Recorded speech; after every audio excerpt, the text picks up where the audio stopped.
If I gave a single care about reality television right now, I would be running reviews on this, because this just seems like the most degenerate thing on television, but it's a good encapsulation of everything that I've been thinking about. And given the fact that this is on Daily Mail right now, I can use this as a perfect example, because it's doing a bunch of things right in order to be incredibly popular. It's got the whole degeneracy thing. It's got the whole older women. You can still be attractive into your 40s. I could almost get that out with a straight face. It's got predatory behavior in the politically acceptable direction, where you got these older women preying on these young guys. Then you throw in a bit of incest on top of it, and it's exactly what society is pushing out there into the world. And it's like, well, I've been talking about this stuff for a very long time, and it's like, oh, well, now it's just manifesting in one of the most popular reality shows on what used to be the Learning Channel, but here we are, all in the name of entertainment. Has MILF Manor...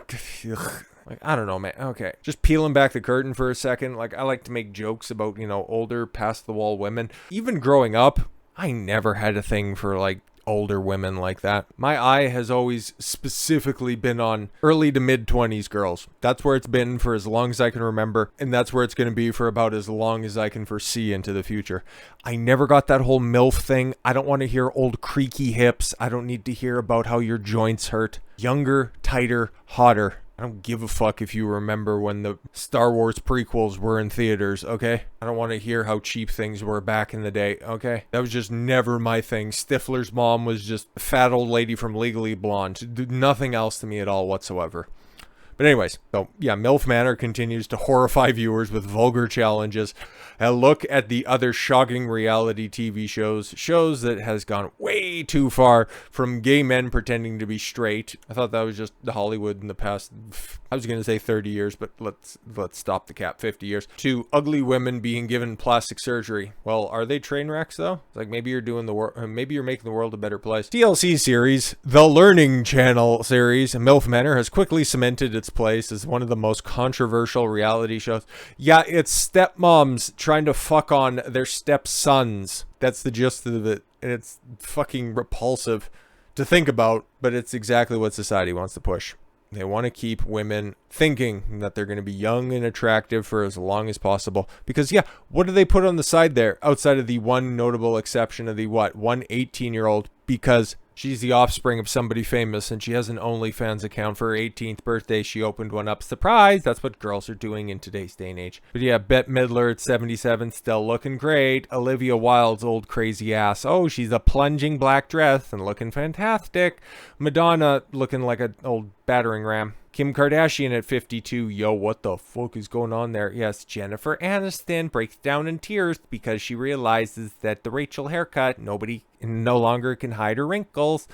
A unique dating series. So that's one way to categorize this. Centers around 8 bona fide hot moms, vying for a chance at love with much younger men, ranging from the ages of 40 to 60. Yo, we're talking like 2 girls with combined ages of 40 and 60. Like, now we might be talking then, but there's nothing, like, I don't get it.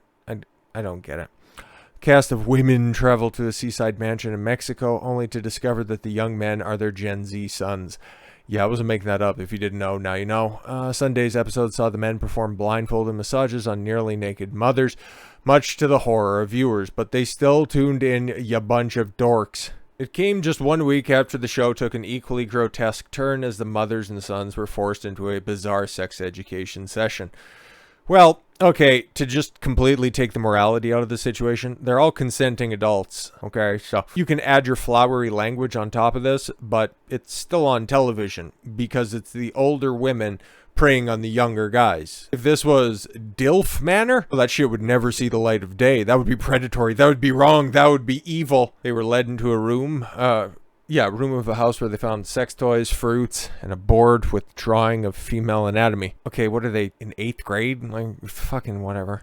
The mothers picked the boys to answer a series of questions. It resulted in shocking scenes, such as contestant Ryan W. showcasing his oral capabilities on a doll in front of his own mother. His stepmom or his actual mom? Because first of all, that's haram for many different reasons. One for being a mother, and then another for knowing how to eat box. What the fuck is wrong with you?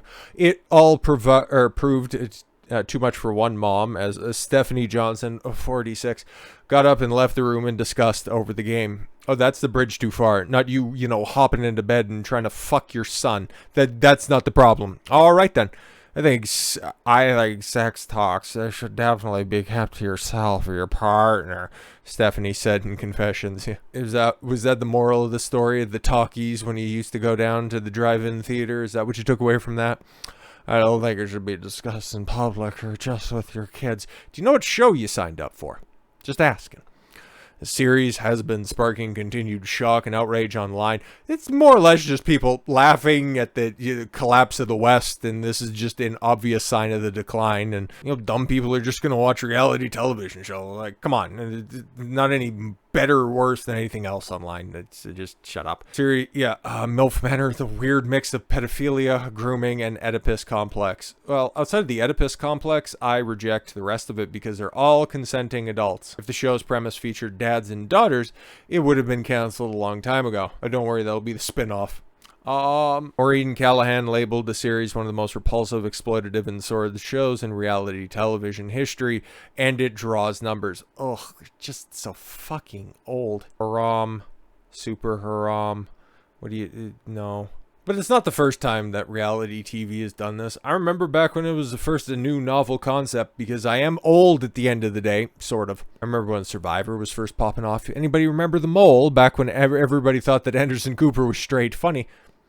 What else? Big Brother's first season premiered on like a Saturday or something like that. Anyways, then it started to stray off, and I think the first time that you started to realize that maybe this whole reality thing wasn't as real as you thought was, probably the Gene Simmons one. Yeah, that was pretty bad. The Osbournes. Oh man, the Osbournes was fun. I hope that wasn't assisted reality, but it probably was. Sharon was involved in it, so anyways. However, there's been other programs over the years that have left viewers stunned due to their often controversial premise. Yeah, kind of like The Real World with the gay guy with AIDS. Puck or Paco? I forget his fucking name. I never watched it or anything like that. It's just one of those things that's always referenced.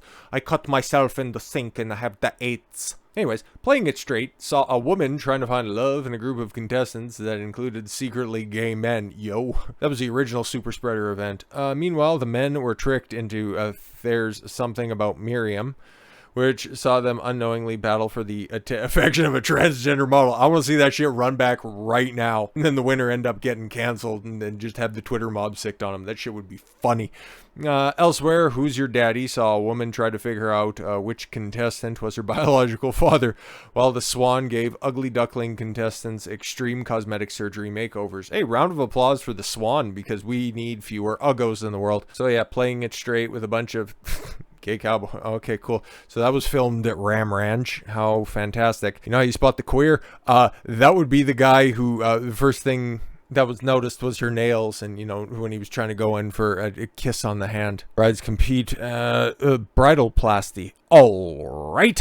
Brides compete against each other to try and win their dream plastic surgery. How the fuck old is that? That looks like it's about 20 years old, and they could all probably use a facelift right now. Anyways, but okay, one wanted a nose job, the other one needed to get rid of her turkey neck, and I think we know what the one in the middle and on the end wants as well, and that one right there, a chin implant? Probably. Who's your daddy? Oh, adopted women have to guess who their real father is. Yo, that's just Maury every day. Like, come on. DNA testing. Hey, what's wrong with that? Paternity, immigration, illegal DNA, on-site drug testing. Lol, it's just an ice front. Anyways. So there's something about Miriam. Yeah, it's about 6 inches. Wonder how many guys were tipped off when they were going on these secret dates, and then they started to have some in-depth conversations like, wow, I've never had to talk like that with a woman before. Hey, wait a minute, I noticed the Adam's apple. Yeah, that dude's face right there. That's not even just early 2000s, that's a universal. Oh, fuck. It's like, yo, I kissed her right in the mouth. Ugly duckling contestants, plastic surgery overhauls. Wow, that was really all the rage, huh? Oofda. It's like, yo, you don't need to go onto a show to get fucking liposurgery. You know, you could just go down and pay like $50 a month for a gym membership. Just saying, it's not that difficult. Yeah, Zoom bleaching, full Da Vinci veneers, and deep cleaning. Yeah, just get your teeth knocked out. Just go back onto the set of, what's that? There's Something About Miriam, and just start making out with some of the contestants and say that you got just a little bit extra, and then they'll help you out with those teeth removals. Like, come on, it's not that difficult. But yeah, that's all of your highly contentious reality TV shows. Like, outside of the Trap, there's like nothing even close to being controversial about the rest of this stuff. You know, just making the world a nicer place. You got Secret Gays, and the longer this great experiment we call life continues to go forward into the future, the further we stray away from God. But it really is absolutely nothing shocking or surprising about this. When men, companies, anybody lies, women will buy. You continue to look at the side that's out there. Yeah. And just aside, you'll see all of these old women continue to be propped up as being these hot, attractive young girls. You can go out there and you can still get it, girl. Don't worry about it. And they're just putting it right out there on television for everybody to take a look at and realize how fucking degenerate it is at the end of the day. But idiots will still lap it up at the end of the day, so who the fuck cares? There's like, how many of those different Real Housewives shows? Christ all fucking mighty. But with all that said, thank you all very much for the gift of your time. I've been Don Consuelo. I want you to follow your gut and get after it. Take care, everyone.